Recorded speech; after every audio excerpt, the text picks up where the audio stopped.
Saudara, Anda menyaksikan Breaking News Kompas TV. Saudara, ada gempa berkekuatan magnitudo 7,6 yang mengguncang kota Manado, Sulawesi Utara pada pukul 6:48 waktu Indonesia Tengah. Gempa tersebut bahkan mengakibatkan bangunan gedung terminal Malalayang ini mengalami kerusakan.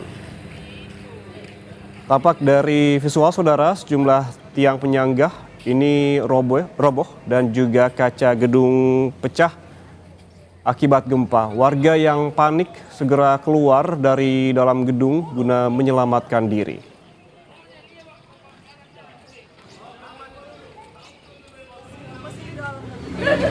Tidak hanya terminal, saudara, gedung olahraga KONI Manado juga mengalami kerusakan.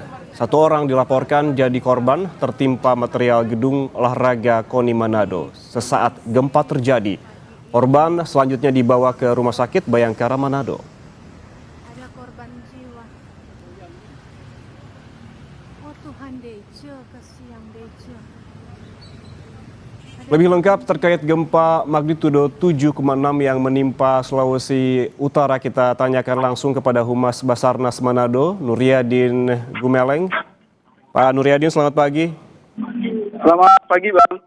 Pak Nuryadin, Anda saat ini saya lihat begitu ada di lokasi terdampak gempa. Ini bisa dijelaskan tepatnya di mana dan bagaimana kondisi terkini, Pak? Oke, baik. Untuk pasca gempa tadi 7,6, untuk wilayah Kota Manado sini terdampaknya ada di gedung KONI ya, berada di Kelurahan Sario. Ya, di sini ada salah satu korban yang meninggal dunia atas nama Deke Laiha, umur 70 tahun dan sudah dievakuasi ke Rumah Sakit Bayangkara. Ada juga beberapa korban yang kami update.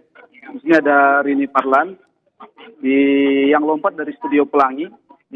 Sudah dibawa ke Rumah Sakit Sario Bayangkara juga, dan Heri Susanto Poni dibawa ke Puskesmas Bahu, tapi sudah dikembalikan ke rumah. Untuk cederanya tidak terlalu berat. Oke. Dua orang. Baik, berarti kalau bisa diupdate lagi terkait dengan korban, begitu jumlah korban meninggal berapa dan luka-luka berapa banyak, Pak? Ya, yang kami data di sini baru ada 2 yang korban luka, yang 1 meninggal. Oke, 2 korban luka dan 1 meninggal dunia.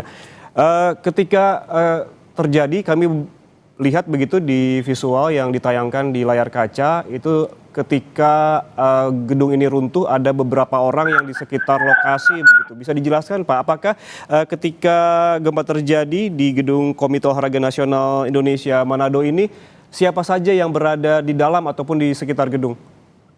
Oke, baik. Untuk di gedung ini memang tidak ada yang beraktivitas, tapi di luar, di seputaran gedung, sekitar gedung, ada aktivitas masyarakat yang berjualan seperti biasa pada pagi hari, karena ada masyarakat yang suka berolahraga pada pagi hari di seputaran gedung ini, dan ada juga yang berjualan. Nah, aktivitas itulah yang pada pagi hari ini mungkin ya korban yang menimpa di gedung tersebut. Oke, baik.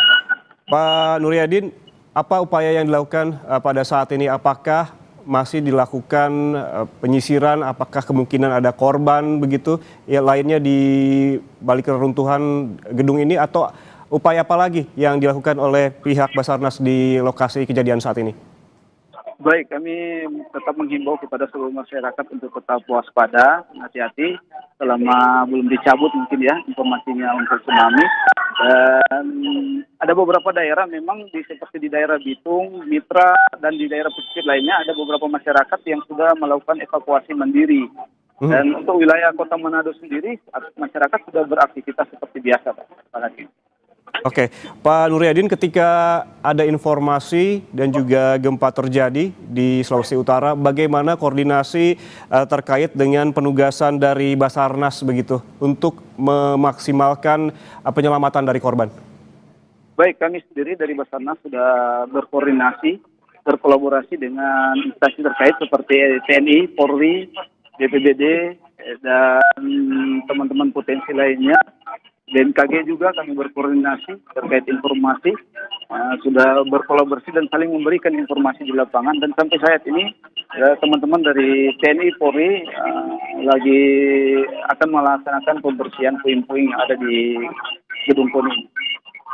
Oke, berarti fokus ataupun concern yang ke depan dalam waktu dekat ini adalah pembersihan puing-puing begitu ya Pak? Iya, kami Targetnya bisa dilakukan berapa lama? kami belum tahu karena itu ada di yang akan menangani dari TNI Polri. Oke, baik. Dan Mhm. Pak, bisa diinformasikan apakah sampai sekarang masih terasa ada gempa susulan? memang setelah pasca bencana gempa tadi 7,6 ada sedikit kecil sih yang susulan tadi seperti di Maluku Utara juga ada gempa susulan informasi dari BMKG dan terakhir saya pantau informasi dari Batang 2 ada sekitar 7,3 kalau nggak salah tadi gempa susulannya. Tapi tidak terlalu terdampak untuk gempa susulan di wilayah Manado. Baik, baik Pak Nuryadin, mengingat masih ada gempa susulan begitu untuk mengantisipasi hal yang tidak diinginkan, kesiapsiagaan seperti apa yang dilakukan oleh pihak Basarnas? Pihak Basarnas sendiri untuk seluruh personil rescuer yang ada di Sulawesi Utara dan di Manado, kami menyiapkan seluruh peralatan dan personilnya, baik perlengkapan pribadi dan perlengkapan ekstrikasi dan di air juga untuk mengantisipasi wilayah yang ada di Kota Manado yang terdampak. Kami juga selalu menghimbau kepada seluruh masyarakat melalui media TV, media elektronik dan medsos untuk selalu tetap waspada. Itu yang dapat kami sampaikan. Lalu bagaimana dengan pemetaan personel yang bertugas di sana, Pak? Adakah lebih banyak personel dikerahkan di satu titik tertentu, ataukah seperti apa pemetaannya? Pemetaannya memang untuk wilayah Kota Manado sendiri, kami sudah ada pos Aju, kami ada pos SAR Manado yang memang sudah ada personil yang standby di pusat kota. Dan untuk di Mabes sendiri, di kantor besar kami, di kantor sudah siap seluruh personil dengan seluruh perlengkapannya. Dan ada juga beberapa kendaraan yang sudah melakukan patroli untuk menanggapi atau ada informasi yang masuk ke kantor kami. Pak Nuryadin, tadi sempat disebutkan dari jumpa pers dari BMKG bahwa gempa ini bukan hanya berpotensi tsunami, tapi sudah ada beberapa titik yang sudah terjadi tsunami walaupun memang intensitasnya tidak tinggi begitu. Apakah imbauan apa yang diberikan kepada warga di sekitar perairan ataupun dekat dengan lokasi gempa terhadap potensi tsunami ini, dan antisipasi apa saja yang dilakukan oleh pihak Basarnas terkait hal ini? Baik, memang informasi yang kami dapati dari BMKG dan dari potensi-potensi lainnya, memang ada beberapa tsunami kecil saja. Dan kami tetap selalu menghimbau kepada seluruh masyarakat, baik yang ada di pesisir dan seluruh yang ada di teluk-teluk Kota Manado dan di daerah Bitung dan sekitarnya, untuk tetap waspada, untuk menyiapkan dirinya, jangan lagi menunggu informasi selanjutnya. Kita harus tetap waspada dan mempersiapkan diri. Dulu ada yang bisa kita bawa, logistik dan semua perbekalan, kalau bisa kita sudah siapkan untuk mengantisipasi kalau ada sampai gempa susulan atau ada tsunami. Oke, apakah ada imbauan untuk menjauhi sementara daerah pesisir, Pak? Untuk sementara kami memperingati aja untuk tetap waspada. Untuk memang sudah ada beberapa di daerah yang kami informasikan seperti daerah Mitra dan Bitung juga ada juga yang sudah melakukan evakuasi mandiri sampai saat ini. Oke, berarti ada beberapa warga ataupun banyak warga begitu yang melakukan evakuasi secara mandiri. Imbauan dari Basarnas terhadap warga karena memang perlu diedukasi juga ya Pak. Bagaimana cara-cara yang baik dalam evakuasi warga secara mandiri agar tidak membahayakan diri sendiri, Pak? Oke, baik.